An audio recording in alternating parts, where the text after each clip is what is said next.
आज बैठा हूँ आप सबके पुरजोर इस्तकबाल में। मेरे साथ मिलके इस्तकबाल कीजिएगा अजीम कौम के अजीम लीडर।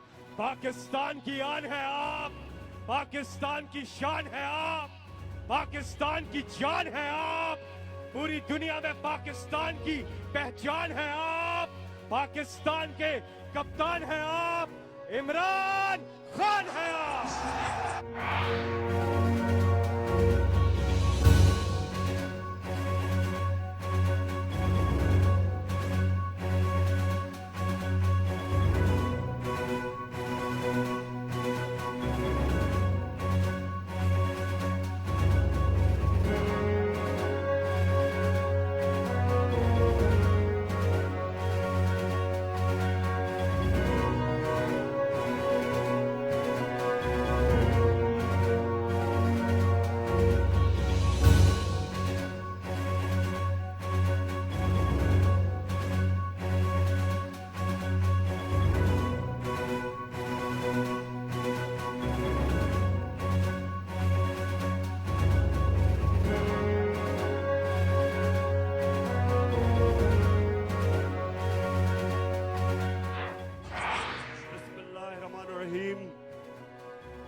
अल्लाह तेरी इबादत करते हैं और अल्लाह सिर्फ तेरे से मदद मांगते हैं। जेलम, मैं आज आपके जज्बा और जुनून देख के आपका दिल से शुक्रिया अदा करता हूं।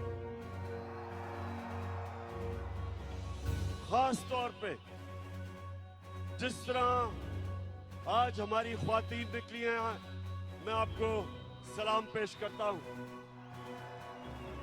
और मैं देख रहा हूं कि बच्चे भी हैं, क्योंकि अच्छा, और मैं ये जितने भी झंडे देख रहा हूं, मेरी आगे से आप सबसे एक दरखास्त है कि तहरीक इंसाफ के झंडों से उतना ही जितना आप तहरीक इंसाफ के झंडे लेके आए, उससे ज्यादा पाकिस्तान के झंडे लेके आए। तेरा पाकिस्तान है, ये मेरा पाकिस्तान है, तेरा पाकिस्तान है, ये मेरा क्योंकि मेरे पाकिस्तानियों, ये एक मुल्क की जिंदगी में बहुत कम ऐसे होता है कि सारी कौम इकट्ठी हो जाती है, सारी कौम फैसला करती है, सारी कौम फैसला करती है कि हमने अपनी आजादी की जंग लड़नी है। जिधर जिधर मैं गया हूं, मैंने कभी इतने बड़े जलसे नहीं देखे। मैं जेलम पहले भी आया, लेकिन मैंने कभी जेलम में ऐसा जलसा नहीं देखा।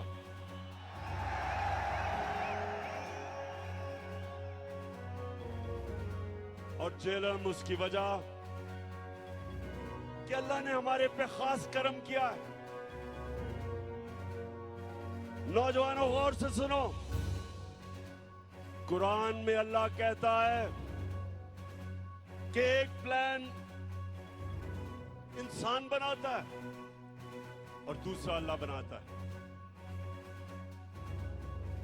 जो प्लान बनाया गया था, साजिश बाहर से हुई। एक डोनाल्ड लू, अमेरिकी अंडर सेक्रेटरी, हमारे अमेरिका के सफीर को बुला के तकब्बुर में उसको हुक्म देता है कि अगर पाकिस्तान ने इमरान खान को अदम इत्मीनान में ना हटाया तो पाकिस्तान के ऊपर बड़ा मुश्किल वक्त आएगा। और फिर साथ कहता कि अगर पाकिस्तान ने इमरान खान को हटा दिया और चेरी ब्लॉसम को ले आए तो सब माफ कर दिया जाएगा।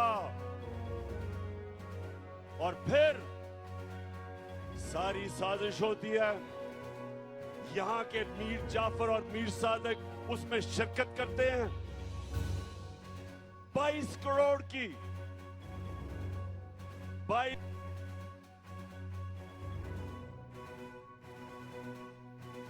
उसको साजिश के तहत निकाला जाता है। और फिर जो असल इस मुल्क की तौहीन की जाती है कि मुल्क को जो 30 साल से इस मुल्क के बड़े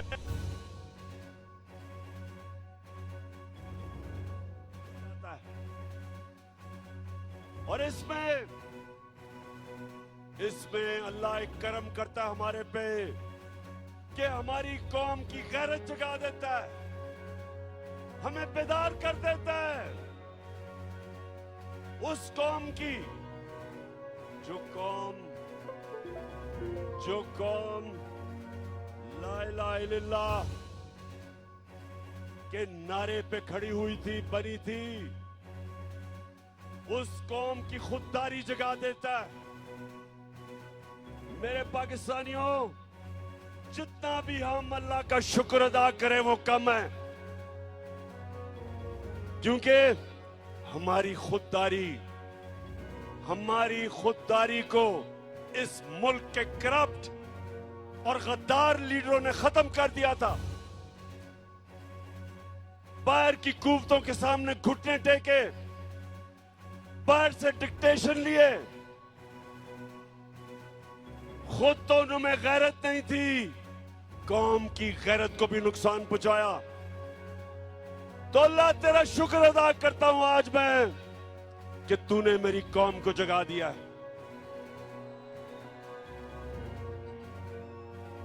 26 साल से मैं कोशिश कर रहा था कि मेरे मौला इस कौम की खुददारी को जगा। ये वो कौम थी जिसका नजरियाती लीडर इलामा इकबाल था, और इलामा इकबाल ने सारी उनकी शायरी एक ही चीज के लिए थी कि जो गुलाम मुसलमान कौम थी उनको जगाने की कोशिश की।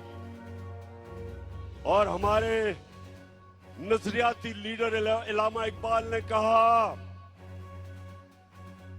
कि उस रिस्क से मौत अच्छी है जिस रिस्क से आती है परवाज में कोताही। इस नजरिए पे पाकिस्तान बना था। और ला इलाहा इल्लल्लाह, ए अल्लाह तेरे सिवा हम किसी के सामने नहीं झुकते। तो जब बैरूनी साजिश के तहत चेरी ब्लॉसम बूट पॉलिश को ऊपर बिठाया तो कौम जाग गई। और आज मैं देख रहा हूं कि पाकिस्तान को एक कौम बनते हुए, ये बड़ा करम है अल्लाह का।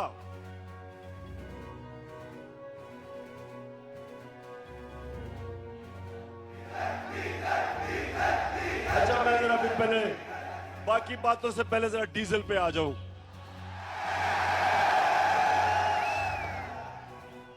अच्छा जरा सुने, फजल रहमान भी अब उसकी भी जमात इन सारे चोरों के पलंदे में ये सारे इक्तदार में आ गए हैं, बंदर बांट हो रही है।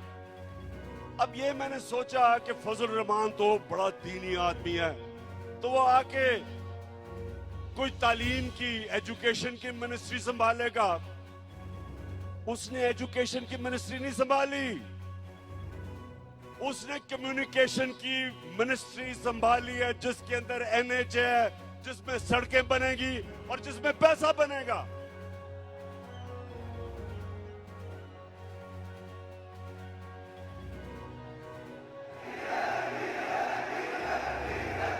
अच्छा, और पाकिस्तान, ये जरा अब पाकिस्तानियों जरा सुने मेरी बात, सुने सुने सुने सुने। अब ये जो चोरों की कैबिनेट बनी है 60% जमानत पे हैं। किसी ने 18 कत्ल किए हुए हैं। शरीफ खानदान ने 40 अरब रुपए की चोरी का हिसाब देना है नैब में और एफआईए में। वो जरदारी उधर अरबों रुपए का उसने जवाब देना है, जो फेक अकाउंट्स में पैसे, एयान अली के भी उसी अकाउंट से पैसे जा रहे थे जिसमें बिलावल। अब जो मफरूर है, सुने नौजवानों, जो मफरूर है, जो सजा याफ्ता है, जो झूठ बोल के भागा है, जो अरबों रुपए की प्रॉपर्टीज में लंदन में रह रहा है, उसने सारी कैबिनेट को लंदन बुला लिया है। तो पाकिस्तानियों ये याद रखें कि ये सारे कैबिनेट लंदन जा रहे हैं आपके पैसे पे। ये अपने पैसे नहीं खर्च करेंगे, ये आपके पैसे पे जा रहे हैं। और वहां जाके मफरूर साहब को मिलेंगे, सजा याफ्ता, कॉन्विक्ट, झूठा, बुज़दिल। हमेशा जब भी कोई मसला मुल्क से बाहर भाग जाता है, उससे जाके इंस्ट्रक्शंस लेंगे। ये है इस मुल्क की तौहीन। और इसलिए कौम खड़ी हो गई है, इसलिए सारे पाकिस्तानी खड़े हो गए हैं। सारे पाकिस्तानियों ने फैसला कर लिया है, सब पाकिस्तानियों ने फैसला किया है कि इंपोर्टेड हुकूमत नामंजूर। मैं इंशाल्लाह 20 के बाद आपको इस्लामाबाद दावत दूंगा। पहले मैंने सोचा था कि इंशाल्लाह 20 लाख लोग इस्लामाबाद में पहुंचेंगे, लेकिन जो मैं अब लोगों में फिर रहा हूं, अब वो नंबर चला गया 25 लाख पे इंशाल्लाह। अल्लाहू अल्लाहू अल्लाहू अल्लाहू अल्लाहू अल्लाहू अल्लाहू अल्लाहू अल्लाहू। अच्छा, अब चेरी ब्लॉसम कौन है? शायद बच्चों को नहीं पता चेरी ब्लॉसम कौन है। ये वो है कि इसका बड़ा भाई नवाज शरीफ और उसकी बेटी, वो फौज को बुरा भला कहते हैं और ये बूट पॉलिश करता है। इन्होंने बड़ा अच्छा एक कॉम्बिनेशन बनाया हुआ, इनकी पार्टनरशिप है। और बड़ा भाई भी क्योंकि बड़ा बुज़दिल है, वो जब मुल्क से बाहर जाता है तो फौज को बुरा भला कहता है, और छोटा भाई जूते पॉलिश करता है। तो ये दोनों, इसने कोई कल इसने तकरीर की, जरा सुने। कहता कि इमरान खान फौज के बड़े खिलाफ बातें कर रहे हैं, हम इजाजत नहीं देंगे। शहबाज शरीफ, शर्म करो, कुछ तो शर्म करो। तुम वो हो जो मैं मीर जाफर का कहता हूं, तुम हो वो मीर जाफर। मीर जाफर वो था जब उसने सिराजुद्दौला, जो मुगलों का गवर्नर था, जब अंग्रेजों के खिलाफ वो लड़ा था, मीर जाफर ने उससे गद्दारी की और फिर अंग्रेजों ने मीर जाफर को ऊपर बिठाया, जिस तरह अमेरिकनों ने शहबाज शरीफ को ऊपर बिठाया। तुम हो मीर जाफर।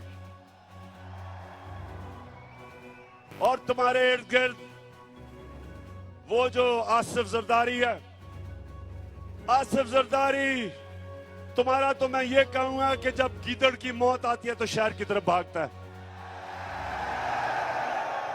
मैं इंशाल्लाह सिंध आ रहा हूं, और मैं अपनी कौम के सामने वादा कर रहा हूं कि सिंध को मैंने आसिफ जरदारी से आजाद करवाना है। जो सिंध के लोगों के ऊपर ये जुल्म कर रहा है, आसिफ जरदारी, तुम और वो जो तुम्हारा बेटा है, तैयार हो जाओ, मैं आ रहा हूं सिंध। जो तुमने सिंध को लूटा है, लॉन्चों के अंदर जहाजों में भर भर के डॉलर्स तुमने दुबई भेजे हैं, मैं सब जानता हूं। तुमने जो पाकिस्तान से बाहर पैसा भेजा है, ये जो तुम आप आ गए ऊपर, मैंने तुम्हें कहा था कि मैं जब इक्तदार से निकलूंगा मैं ज्यादा खतरनाक बनूंगा तुम्हारे लिए। उधर तो मैं बंद था, ऑफिस में सारा दिन काम, वजन भी मेरा बढ़ गया, तो मैं तो इंतजार कर रहा था कि मैं अपनी आवाम के बीच में आऊं। और मैं अल्लाह का शुक्र अदा करता हूं कि जिस तरह मेरी आवाम मेरे साथ खड़ी हुई है, अल्लाह तेरा लाख लाख शुक्र है।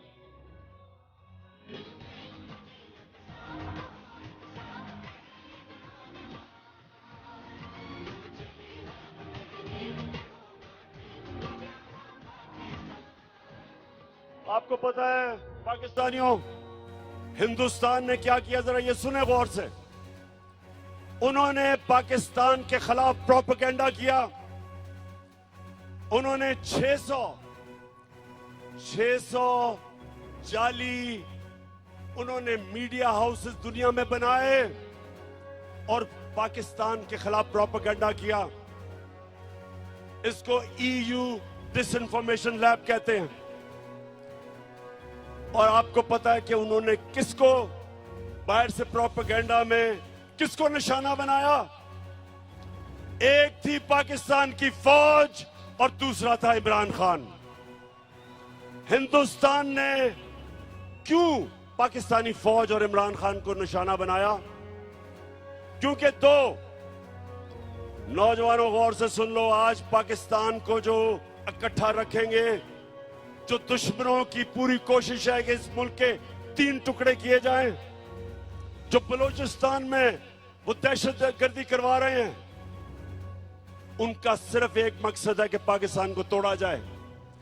एक पाकिस्तान की फौज इस मुल्क को इकट्ठा रख रही है और दूसरा तहरीक इंसाफ, जो सारे पाकिस्तान की फेडरल पार्टी है, जो सारे पाकिस्तान की पार्टी है, और वो चाहते हैं इमरान खान और फौज के खिलाफ।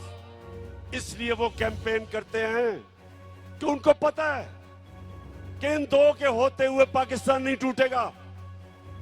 तहरीक इंसाफ वो वह जमात है जो 10 दिनों में पेशावर में भी तारीखी जलसा कर सकती है,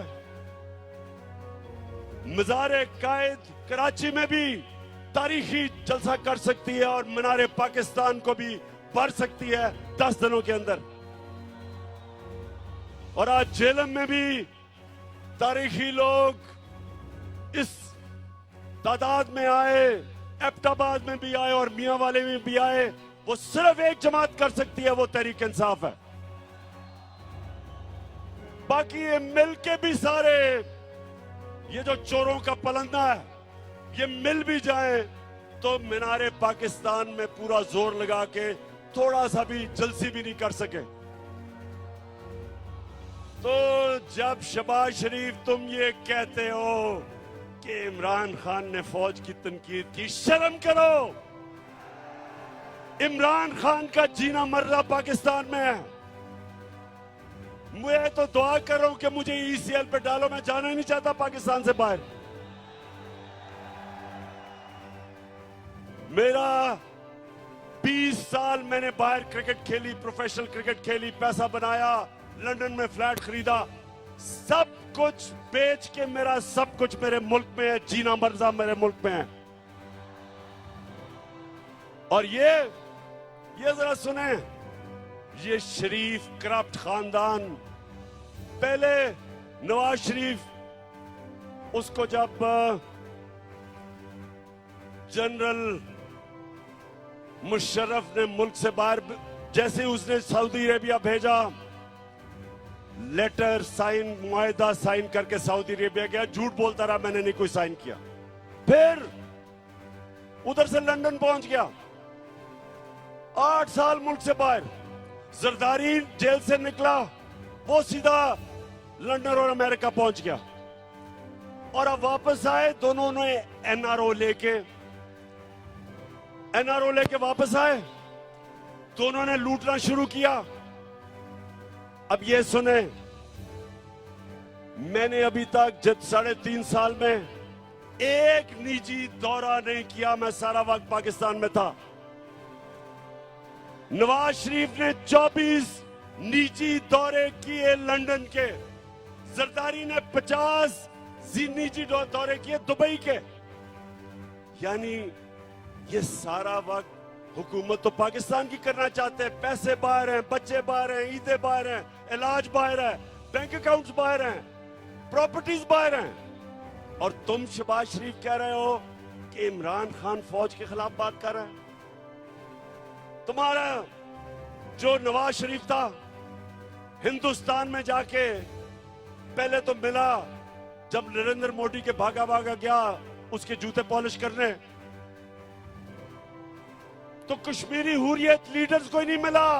डर के उससे अपने फॉरेन ऑफिस को कहा कि कोई हिंदुस्तान की तनकीद ना हो। उधर जो डॉन लीग्स में क्या था, हिंदुस्तान को पैगाम पहुंचाता है कि जी मैं तो दोस्ती करना चाहता हूं, पाकिस्तान की फौज नहीं करना चाहती। नरेंद्र मोदी कहता कि पाकिस्तान का जो सिपा सलार है उस वक्त रहील शरीफ, कहता वो दहशतगर्द है, लेकिन नवाज शरीफ हमारा दोस्त है। मेरे दौर में मोदी ने यह क्यों नहीं कहा? वो मेरी फौज के खिलाफ उसकी जुर्रत नहीं थी बात करने की, क्योंकि मैं नरेंद्र मोदी को कहता था कि तुम इस्लाम दुश्मन हो। तुमने जो कश्मीर में किया, तुमने जो हिंदुस्तान में मुसलमानों से कर रहे हो, हम कभी तुम्हारे से दोस्ती नहीं करेंगे जब तक तुम कश्मीरियों को अपना हक नहीं दोगे। कभी नवाज शरीफ के मुंह से कश्मीर की बात सुनी? कभी शहबाज शरीफ के नाम से बात सुनी? आते साथ ही कि हम तो जी नरेंद्र मोदी से दोस्ती करना चाहते हैं। तुम इसलिए करना चाहते हो कि जो तुम्हें लेके आया उन्होंने हुक्म दिया दोस्ती करने का। मैं जब रूस गया, मैंने रूस के सदर से बात की कि यहां महंगाई है, तेल की कीमत बहुत ऊपर चली गई है, हमने अपने लोगों को रिलीफ देना है। 30% कम पे तेल हमें वो बेचने के लिए रूस तैयार हो गया था। 30% गंदम कम कीमत पे हमें देने के लिए तैयार हो गया था। क्या शहबाज शरीफ तुम्हारी जुर्रत है कि तुम रूस से आज बात करो और 30% कम तेल खरीदो? आपको पहले जाके इजाजत लेनी पड़ेगी उन लोगों से जो लेके आए हो। आपको उनको बूट पॉलिश करने पड़ेंगे चेरी ब्लॉसम लगा के, और फिर इजाजत मांगनी होगी जो नहीं मिलेगी आपको। हिंदुस्तान अमेरिका का स्ट्रेटेजिक एलाई है, वो रूस से सस्ता तेल खरीद रहे हैं, वो रूस से हथियार खरीद रहे हैं। तो अमेरिकन हिंदुस्तान को कुछ नहीं कहते, क्योंकि उनकी फॉरेन पॉलिसी आजाद थी, अपने लोगों के लिए थी। हमारा ये मसला है मेरे गैरतमंद पाकिस्तानियों, हमारा मसला ये रहा है कि हुक्मरान वो रहे जिन्होंने मुल्क से बाहर पैसा लेके गए, पैसे के गुलाम, कभी अपनी अवाम के लिए खड़े नहीं हुए। एक जुल्फिकार अली भुट्टो खड़ा हुआ था, उसके खिलाफ भी साजिश हुई थी, मुदाखलत हुई थी और उसको फांसी चढ़ाई गई थी। और उसके खिलाफ कौन लोग निकले थे? यही वो जो कि नवाज शरीफ की तब पहली पार्टी थी, फजल रहमान की जो पार्टी थी, ये लोग निकले थे। ये उस साजिश का हिस्सा थे जिसमें जुल्फिकार अली भुट्टो को गिराया गया और फांसी दी गई। और इंशाअल्लाह मेरे पाकिस्तानियों, एक नया मुल्क उठ रहा है, हमारा एक खुददार कौम खड़ी हो रही है। मैं ये अपनी ख्वातीन को देख रहा हूं, बच्चों को देख रहा हूं, सब निकल रहे हैं एक नए पाकिस्तान के लिए। मैं जो 20 तारीख के बाद जब मैं आपको दावत दूंगा, मैं चाहता हूं उसमें शिरकत करें हमारे बड़े बुजुर्ग, हमारे खास तौर पे दिलेर नौजवान और हमारी ख्वातीन और बच्चे भी। हकीकी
अच्छा मेरे पाकिस्तानियों, मैं अब अपनी आखिरी बातें करने लगा हूं, जरा गौर से सुनना है आपने।